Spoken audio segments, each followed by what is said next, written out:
as urgent were issues related to population.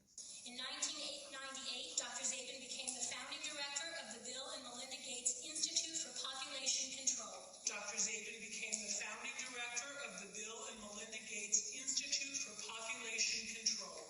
We see a lot of things that are going very well, things like reducing childhood death and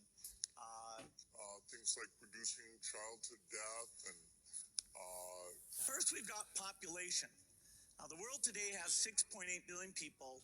That's headed up to about 9 billion. Now, if we do a really great job on new vaccines, healthcare, reproductive health services, we could lower that by perhaps 10 or 15%. Now, if we do a really great job on new vaccines, healthcare, reproductive health services, we could lower that by perhaps 10 or 15%. The problem is that the population is growing the fastest where people are less able to deal with it. So it's in the very poorest places that you're going to have a tripling in population by 2050. And so their ability to feed, educate, provide jobs, stability, protect the environment in those locations mean they're faced with an almost impossible problem. Here we can see a chart that looks at the total world population over the last several hundred years. And at first glance, this is a bit scary. We go from less than 1 billion in 1800, and then 3, 4, 5, 6, and 7.4 billion where we are today is happening even faster. So Melinda and I wondered whether providing new medicines and keeping children alive, would that create more of a population problem? And what the developing world does not need is more children. And I think that was the biggest aha to Bill and me when we got into this work, is we asked ourselves, of course, the same hard-nosed question you'd ask, which is, if you get into this work and you start to save these children, will women just keep overpopulating the world? And thank goodness the converse is absolutely true. This is a very important question to get right, because it was absolutely key for me. When our foundation first started up, it was focused on reproductive health. That was the main thing we did, because I thought, population growth in poor countries is the biggest problem they face. You've got to help mothers who want to limit family size have the tools and education to do that. That's the only thing that really counts. Is spending $1 million on that last 3 months of life for that patient, would it be better not to lay off those 10 teachers and to make that trade-off in medical costs? But that's called the death panel, and you're not supposed to have that discussion.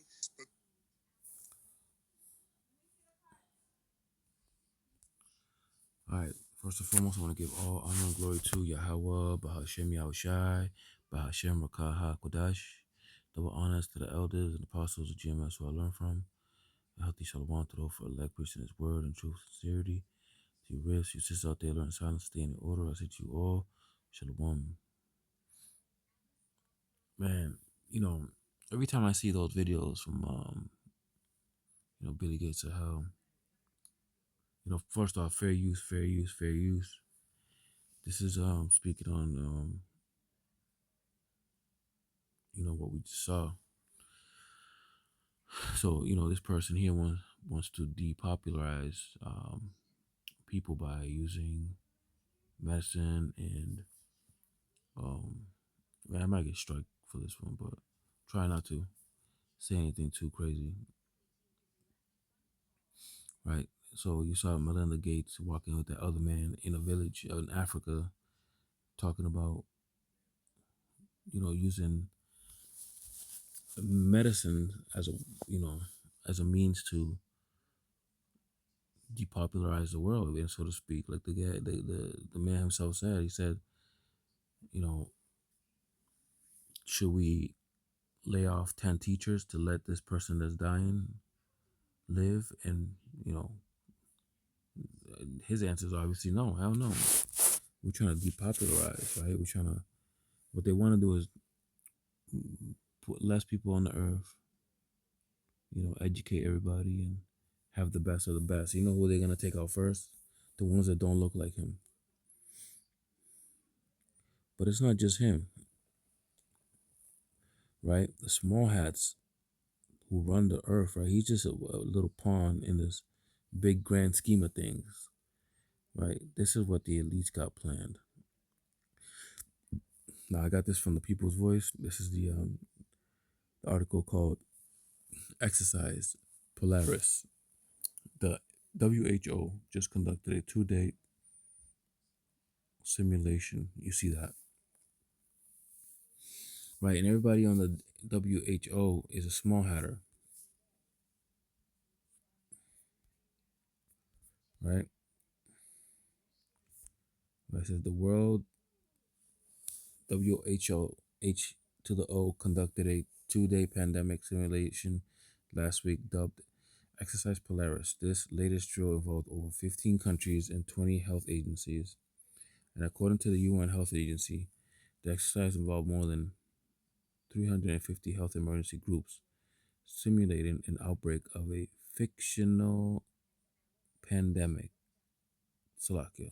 Damn, I should never said that word. I was going to say pestilence. Salakia. Spreading across the globe. Fair use, fair use. After after failing to get their quack um,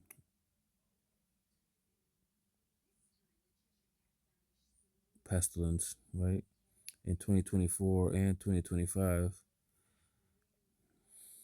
it looks like they may be trying to come up with new ways to submit populations to their plans, which will no doubt include, you know, jabs, jab, left hook. Meanwhile, the W to the H to the O, Chief Tedros, I can't say those names, has also warned that we the next when the next pandemic pestilence could strike as soon as tomorrow. A news release from the W to the H to the O stated participating countries including Canada, Colombia, Costa Rica, Denmark, Ethiopia, Germany, Iraq, Kingdom of Saudi Arabia, Mozambique, Nepal, Pakistan, Qatar, Somalia, Uganda, Ukraine, with additional countries as observers. Each country participated through its national health emergency coordinator structure and worked under a real-life conditions to share information, align policies, and activate their response. Right? Keyword is policies. Right? Because they're gonna change everything. They're going to strip more liberties and actually charge the people more and starve them to death. Because when money gets tight, so does food. Regional and global health agency organizations, including Africa CDC, European CDC,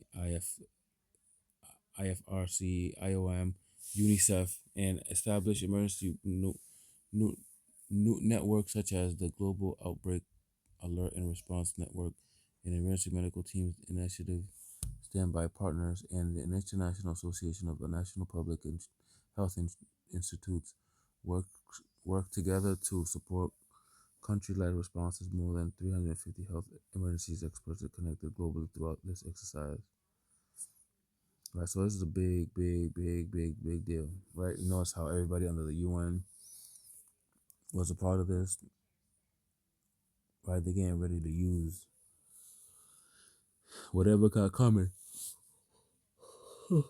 so I can own their people, because, right, Russia wasn't going through none of that. Pakistan, Iran, none of them were worried about you know, the the left jab cross, uppercut, left hook, right? They wasn't even talking about that. I mean, your average person next door wasn't even talking about that, right? Ain't nobody died in Pakistan by record numbers of that, you know, pestilence. Why ain't nobody talking about that?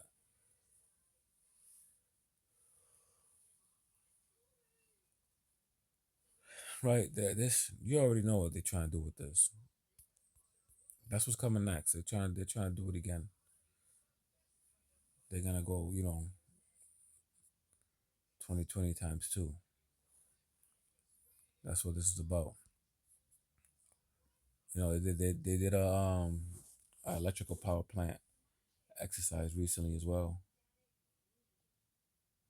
You know, and as far as the first videos we saw from Billy Gates and how what it's looking like is that war is necessary, right? They use war as a mowing the lawn, so to speak. The grass grows.